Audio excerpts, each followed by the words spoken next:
So, ICE has taken on a new controversial ally. They are now pro wildfire. They do want to see you and your family burn alive. They want you to lose your property. This actually happened in my state of Washington, where ICE agents arrested some people while they were fighting a huge wildfire, which is great because I, for one, thought that we need more wildfires and that the wildfire lobby is really underrepresented in government. So let's see what they were able to do to help that lobby. Tonight, Washington leaders demanding answers about why Border Patrol agents arrested two. Developing tonight, Washington leaders demanding answers about why Border Patrol agents arrested two members of a firefighting crew working on the Bear Gulch fire. Good evening, I'm Steve Solis. And I'm Molly Shen. New video from the crew shows them being lined up and questioned on the job. Today, KOMO's Jeremy Harris went to the fire line and reports on what we know from federal agents about why they were there and has reaction from people who live near the fire.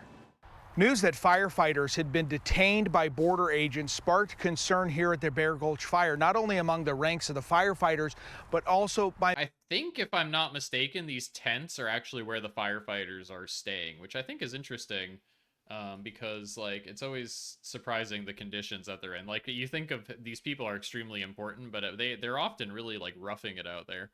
Members of the community. What we've learned this afternoon is that this was all part of an investigation by the U.S. Forest Service and the Bureau of Land Management into two contract companies who were working on the fire. Those agencies requested help from the Border Patrol when they went to terminate the contracts for those companies, and that's when they verified the identities, and they say two members of that crew are in the country illegally. That's literally right next to them.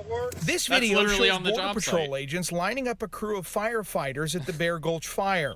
At the fire. Two members of this crew were detained by the agents and are being held on charges of illegal entry into the United States. Customs and Border Protection say the border agents were there helping to terminate two government contractors working on the fire. Signs of support for firefighters line the roads around the Bear Gulch fire, and now this sign saying fire is greater than ICE. That's nice. It just is, it's just making sense. People who live near Hoodsport were shocked to hear that federal agents detained fire crews. All the hard work that they're doing, you know, a lot of them aren't from here, and for them to come and leave their families and to come and protect ours is just an amazing and blessed event. Why here, why now? Members of the crew tell KOMO News they were angered to hear their fellow firefighters were detained because of their immigration status. Incident commanders here for the Bear Gulch fire tell me that this is not having any impact on their ongoing firefighting efforts, but we are. I mean, I don't know how you could say that when you literally pulled a crew off of the fire to, you know, have them waste all this time, and then obviously there's the arrest. Like, this does hold things up. I don't know how they can say that with a straight face. Trying to get also, more. This is to say nothing of the fact that, you know, if anybody's immigration status or ethnicity is something that ICE would look at, and we know that ICE profiles people not exactly based on, you know, based on characteristics often, which should be protected under the law, but, you know, whatever. I find it hard to believe that would have no chilling effect on the firefighting force at all, or like the idea that they could just get arrested while they're there. Like, I don't know. That I don't find that plausible. Information into the U.S. Forest Service investigation of those two contract companies. There were 44 people in total from the crews that were detained yesterday. 42 of them were released after providing verification of their identities. But of course, those two who were taken into custody, we're told, have now been taken to a Border Patrol station in Bellingham.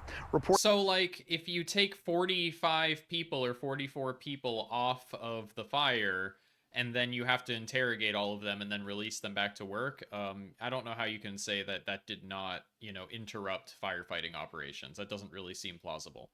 Reporting from Shelton, I'm Jeremy Harris, KOMO News. Today, Governor Bob Ferguson posted an article about the arrests on X with his message writing, deeply concerned about this situation with two individuals helping to fight fires in Washington state. I've directed my team to get more information about what happened. I mean, that's a milquetoast liberal statement if ever I heard one. I mean, why even bother putting that out? Oh, I'm getting more information. Just get the information and then put out a stronger statement. This is just stupid. Washington Senator Patty Murray released a statement demanding answers about the Bear Gulch incident. It reads in part, which you didn't read and you put your friggin' end card over. This administration's immigration policy is fundamentally sick. We count on brave firefighters who put their lives on the line. I mean, yeah, that's okay. Yeah, that's more like what I would hope the governor would put out. I'm a little surprised that he put out that lame ass statement, honestly. I don't know who that's for. But as you can see, like, you know, the idea that Trump's policies are about keeping people safe is completely antithetical to the way he actually applies it, which puts a chilling effect on actually some of the most important, you know, public safety operations that we have in this country, including, for example, stopping people from burning alive, stopping people from choking to death, stopping people from, you know, bearing the brunt of wildfire damage, which is quite severe. And, you know, it's like, is the United States really weaker because there were 2 illegal immigrants spending time fighting fires? No. And, you know, conservatives will pretend to be super principled about this. Like, oh, well, you know, it's the principle. They broke the law. But, you know, conservatives are drinking and driving all the time.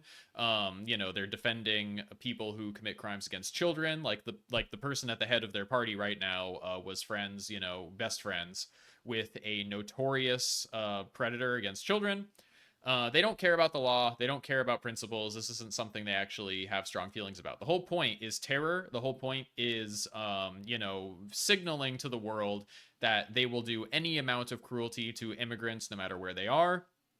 And that's why you basically have them purposefully going to the site of an emergency, a natural disaster, pulling people aside, stopping them from doing their jobs, and sifting through to see if there's anybody who have any immigration offense. And I think common sense would say that if there are people with immigration offenses and the way that they're spending their time is fighting wildfires, that, like, you should just let them fight the wildfires. That's my opinion. Like, honestly, I don't see how that would make the country weaker or worse. And neither do conservatives. They can't give, like, an actual reason that makes anything worse for anybody.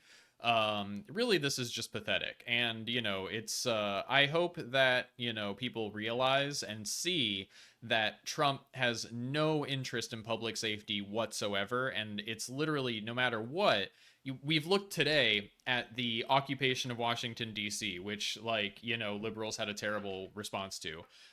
Basically thanked him for, you know, having soldiers goose stepping up and down the streets, even though the second they leave, literally nothing will have fundamentally changed.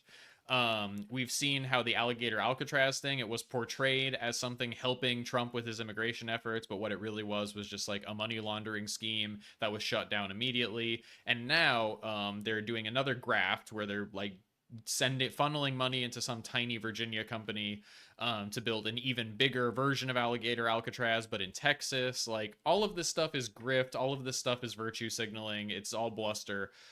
They literally don't care about policy outcomes. They only care about telling their supporters that they hate immigrants. And for what it's worth, their supporters, Trump supporters, really love just the pain of immigrants. That's their primary thing that gets them off.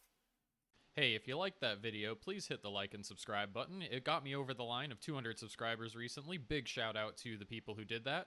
And you can catch me every Sunday going live here on YouTube and on Twitch.